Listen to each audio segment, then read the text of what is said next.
अतिथि शिक्षक भाइयों एवं मेरी शिक्षिका बहनों, अभी हम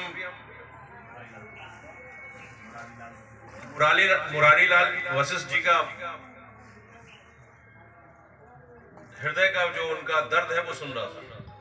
भाषण तो उसको कह नहीं सकते क्योंकि उनका दर्द था जो उन्होंने बोला।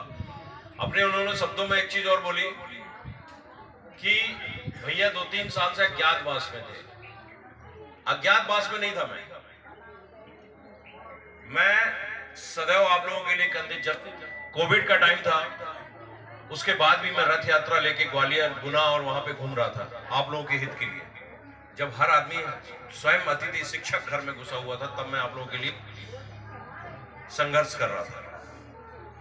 कभी आप लोगों से 5 पैसा चंदा नहीं लेने दिया, न लिया, अपना सर्वस्व लगा के, क्योंकि मैं ये मानता हूं कि संसार में 2 लोगों के कर्जे कभी माफ नहीं होते, एक माँ बाप का और एक शिक्षक का, जिसने आपको इस योग्य बनाया है कि आप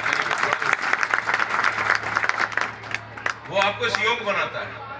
आपके उद्बोधन में एक चीज और था कि सत्ता के लिए, तो मैं आप लोगों को एक चीज बताना चाहता हूं कि जब चाणक्य ने कहा था कि जब जिस साम्राज्य में, जिस सत्ता में शिक्षकों का, गुरु का अपमान होता है, उस साम्राज्य का विनाश हुआ है, उसकी सल्तनत चली गई है।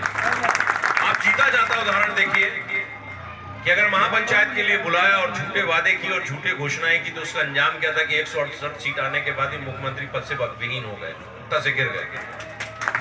ये श्राप होता है, क्योंकि शिक्षक के श्राप से कभी, माँ बाप और शिक्षक के श्राप से कभी कोई बचता नहीं है।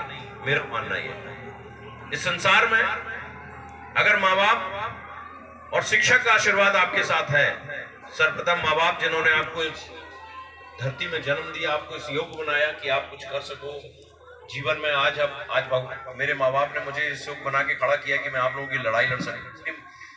मेरी माँ के पिछले जन्म के और इस जन्म के मेरे कर्म थे कि मैं उनकी कोख से जन्म ली, और मेरे ऐसे माँ बाप ने मुझे इस योग्य बनाया। और मैं आपको एक चीज और बताऊं, 2017 में मैंने आपकी लड़ाई शुरू की थी। मैं आपका अध्यक्ष बना था, और जब मुझे अध्यक्ष बनाया गया तो 10-12 जिला अध्यक्ष मेरे पास आए थे सतना में, और उन्होंने बोला कि भैया आप हमारी लड़ाई लड़िए। मैंने कहा नहीं, मैं जब तक 52, उस समय 52 जिले थे, मैंने कहा जब तक पूरे जिला अध्यक्ष भोपाल में इकट्ठे नहीं होंगे और सर्वसम्मति से निर्णय नहीं होगा तब तक मैं अध्यक्ष ही नहीं लूंगा। भोपाल में सबको एक तारीख निश्चित हुई, पूरे जिला अध्यक्ष मध्य प्रदेश के इकट्ठे हुए और सर्वसम्मति से मैं बना। सबने मुझे उसमें सहमति दी और मीडिया हुई, प्रेस कॉन्फ्रेंस हुआ, वहां पे मुझे अध्यक्ष बनाया गया। वोटिंग हुई, आप लोगों ने, सबने, पूरे मध्य प्रदेश में सब लोगों ने मिलकर मुझे अध्यक्ष बना। कुछ अध्यक्ष तो मुझे समझ में नहीं आते, कब पैदा हो जाते हैं, कब चले जाते हैं। उन्हीं ने आप लोगों का सब कुछ कर दिया, बिगाड़ दिया। नहीं तो मैं आपको बता रहा हूं, 2018 में जब मैंने पहला जल सत्याग्रह किया था जबलपुर में, उसी के दूसरे दिन आप लोगों को 3 चीजें मिली। 25% का आरक्षण, 9 वर्ष की छूट और तनख्वाह में बढ़ोतरी हुई थी। आपकी ध्यान है आप लोगों को?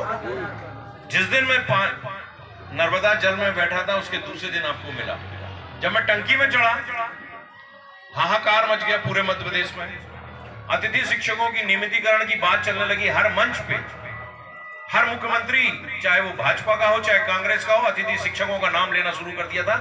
आपको याद होगा कि मुख्यमंत्री आप लोगों को बोल रहे थे कि हम देंगे, और कांग्रेस अपोजिशन में बैठी थी, उसने आपको वचन पत्र में शामिल किया। ये आपकी लड़ाई का फलसफा था। आपने जो लड़ाई लड़ी थी 2018 में, ऐतिहासिक, 1 लाख आदमी, 80,000 से 1 लाख आदमी भोपाल के उस अम्बेडकर पार्क से लेकर दशहरा पूरा भोपाल हो गया था जब आप लोगों ने लड़ाई लड़ी थी। तब आप जीतते हैं, क्योंकि अगर मुट्ठी बंद है तो शक्ति, और अगर उंगली है तो तोड़ देगा, कोई भी तोड़ देगा। जो हो रहा है आप लोगों के साथ, तमाम प्रकार के आपके अध्यक्ष अचानक पैदा हो जाते हैं। मैंने तो कई ऐसे अध्यक्ष देखे मैंने जिनका मैंने नाम ही नहीं सुना, वो अध्यक्ष हो जाते हैं, भोपाल पहुंच जाते हैं, चंदाखोरी करते हैं और आंदोलन खत्म। 4 घंटे 3 घंटे में उनको पुलिस दौड़ा देती। 11 बजे पहुंचते, 4 बजे हटा देते। शंभू चरण दुबे के आंदोलन को आपने देखा होगा कि मैंने 2 दिन की परमिशन ली है और 3-3 दिन आंदोलन किया है, हिला नहीं सका। पुलिस प्रशासन अंदर नहीं घुस सका, और खुले मन से कहता था कि अगर मेरे किसी अतिथि शिक्षक को हाथ लगा तो आपको मैं दौड़ा के मारने का काम करूंगा इसी ग्राउंड में। आप लोग अगर लोग वहां थे तो आप लोगों ने सुना होगा प्रशासन कभी ग्राउंड में घुसने की क्षमता नहीं रखता था जब तक शंभू दुबे आपके मंच पे खड़ा रहता था। और एक एक अतिथि शिक्षक जब तक मैदान से चला नहीं जाता था तब तक मैं मैदान से हिलता नहीं था। ये आप लोग अगर याद है, अगर आप लोग रहे होंगे तो आप लोगों ने देखा है। जैसा हमारे भाई ने बताया कि हमने तमाम आंदोलन किए, Saijani park, Ambedkar park, Dussehra ground, park, पता नहीं कहां कहां मैंने आंदोलन किए, मुझे खुद याद नहीं। जबलपुर गया और आप लोगों की लड़ाई लड़ने का फलसफा बताता हूं। मैंने रीवा में हमारे अतिथि शिक्षकों ने कार्यक्रम किया, मुझे बुलाया। उस समय मध्य प्रदेश में 3 उपचुनाव थे, याद है आपको? 3 उपचुनाव थे। मंच पे मेरे साथ विधानसभा स्पीकर बैठे हुए थे, भी याद है आप लोगों को? सुना था आप लोगों ने?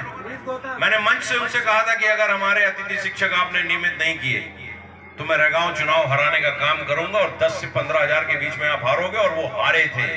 मध्य प्रदेश की बाकी सीटें वो जीते थे, लेकिन रैगांव चुनाव वो हार गए। ये आपकी शक्ति है। शिक्षकों से बड़ा शक्तिशाली संसार में कोई होता नहीं है भाई। वही तो सब कुछ करता है, योग्य बनाता है। आज जो बड़े बड़े IPS IAS मंत्री मिनिस्टर बैठे हुए हैं, वो आप ही लोगों के पढ़ाए हुए निकलते हैं। आज मैं आप लोगों के सामने खड़ा हूं तो मैं भी किसी न किसी शिक्षक का पढ़ाया हुआ है। गुरु ब्रह्मा गुरु विष्णु गुरु देवो महेश्वरा, गुरु साक्षात परम ब्रह्म है, तस्मै श्री गुरुवे नमः। इससे बड़ा कुछ होता नहीं है। आप दुखी थे तो मैं आपको चंद लाइन बोलूं।